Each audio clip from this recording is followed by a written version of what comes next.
Assalamualaikum warahmatullahi wabarakatuh. Hai Konco Dawet, kita ketemu lagi di Cendol Dawet. Rapati legi, rapati pahit, sedengan menyegarkan. Kali ini Anda saya ajak betapa rumitnya ke dokter gigi.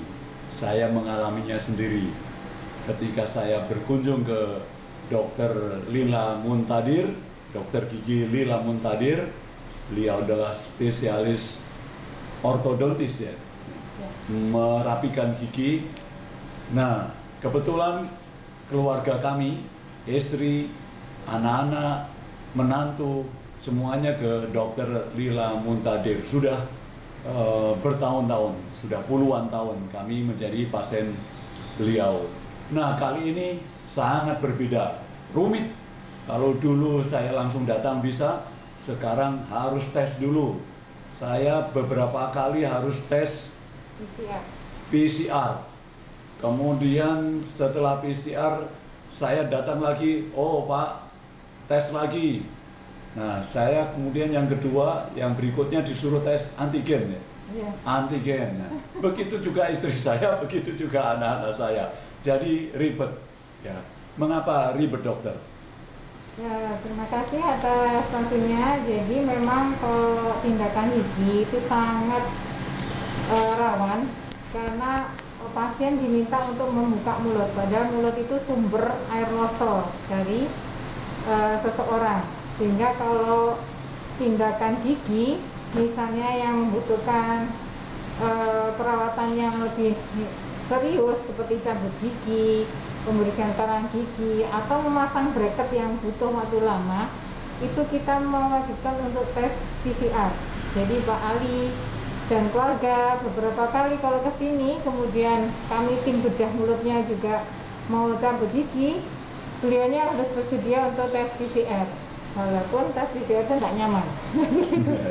Itu demi untuk kebaikan semua, untuk kebaikan pasien, untuk kebaikan tim dokter, dan untuk menjaga ruangan ini tetap steril, sehingga kalaupun saya harus berhenti pasien lain, pasien juga harus demikian. Jadi saya berharap ruangan ini steril.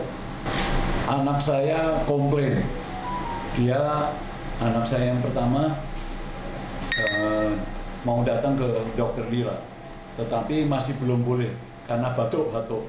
Kenapa kok begitu ribet sekarang?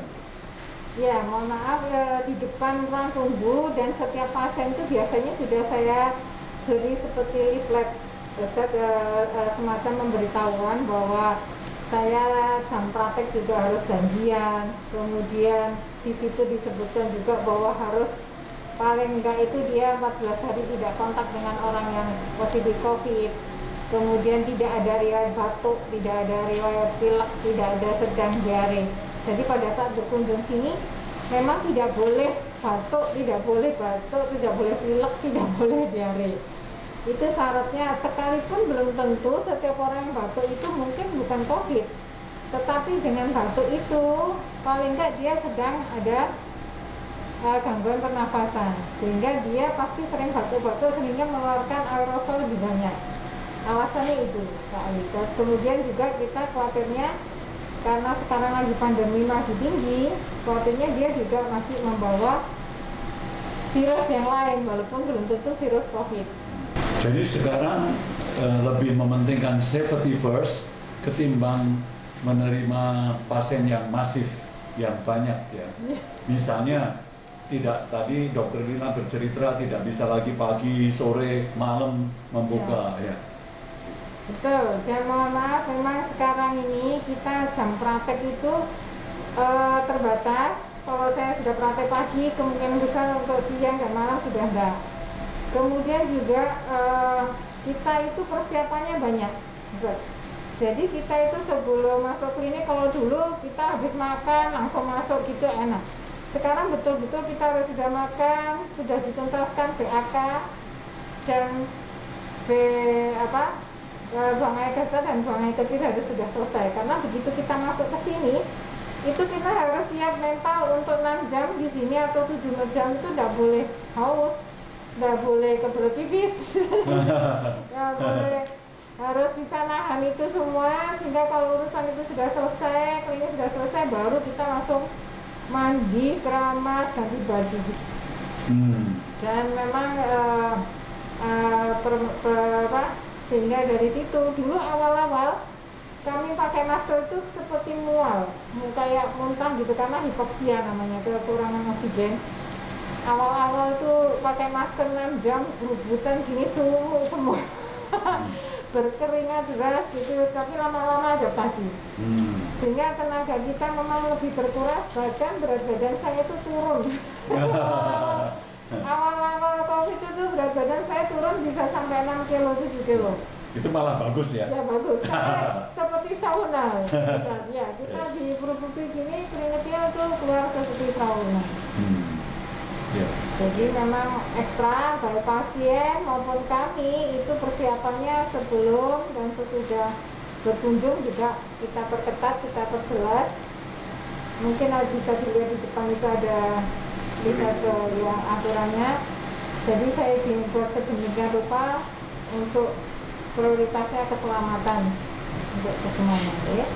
Memang menurut statistika ada nakes yang gugur, yang wafat gara-gara COVID ini. Ada yang profesor dokter, ada juga yang profesor dokter gigi yang meninggal dunia juga. Perawat juga banyak. Dokter Lila mungkin bisa menjelaskan risiko itu. Baik, terima kasih. Jadi sebenarnya agak rumit, memang rumit ya. Rumah sakit klinik biasanya sudah mengupayakan semaksimal mungkin. Ada hal yang sangat sensitif di dalam proses pelepasan APD. Masangnya APD ini, Ustaz, itu kan juga harus ada urutannya. Kemudian melepasnya juga demikian. Nah, problem terbesar itu biasanya pada saat melepas APD, konsentrasi dokter sudah kesel, sudah capek, kemudian melepasnya ada urutan-urutan yang terlewat. Nah, kemudian juga di ruangan penggantian APD itu biasanya khusus ya, namanya kedap gitu. Jadi dia ada sampah yang harus dibuang di tempatnya. Nah, jadi kadang-kadang itu terlewati, terus terjadi kontaminasi di situ.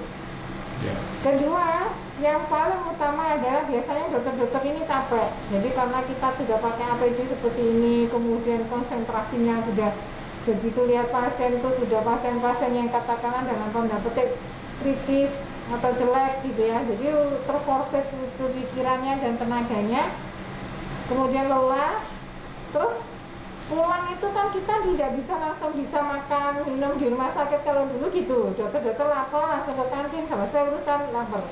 Tetapi kalau sekarang ini kan kita harus pulang dulu, mandi dulu, bersih dulu, baru makan. Nah mungkin juga dari situ kelelahan, kemudian keburu masuk angin, kemudian ada komorbid, ada kemudian obat yang terlewat. Kalau dia jadwalnya minum obat ternyata dia prakteknya ternyata harus kelewatan dan sebagainya. Ada juga yang dikeluhkan, ya, terutama oleh para nakes, yaitu pasien yang kadang-kadang tidak jujur. Ya, betul. Kecolongan istilahnya bahasanya. Kecolongan. Nah, jadi gini, awal-awal COVID itu seringkali memang demam, hanya demam. Dan kalaupun dia panas tinggi, pada saat dia minum obat penurun panas, diukur tuh suhunya normal, Ustaz. Ya. Nah, itu kadang-kadang terus pasien tidak jujur juga. Wah, itu sangat membahayakan bagi nakes. Sehingga begitu setelah nakesnya masih pakai level APD level 3 pun, kalau kemudian pas triasenya kemudian pasiennya nggak jujur, ya kelewatan misalnya bisa membahayakan bagi semuanya. Ya. Karena sebenarnya untuk triase atau kalau rumah sakit besar itu biasanya sudah ada screening. Kalau memang COVID sama non COVID itu dipisah. Nah kalau nggak jujur itu masalah kan. Jadi yang nggak COVID kemasukan pasien COVID gitu. Ya. Ya. Jadi konco dawet kita bayangkan betapa rumitnya seorang dokter, kemudian dokter gigi, tenaga medis ketika pandemi sekarang ini. Mereka sudah hati-hati, tetapi apa daya kadang-kadang memang penyakit ini luar biasa, sangat menakutkan. Karena itu kita harus berempati, bersimpati kepada mereka. Terima kasih. Ojo lali, besok kita dawet lagi. Terima kasih.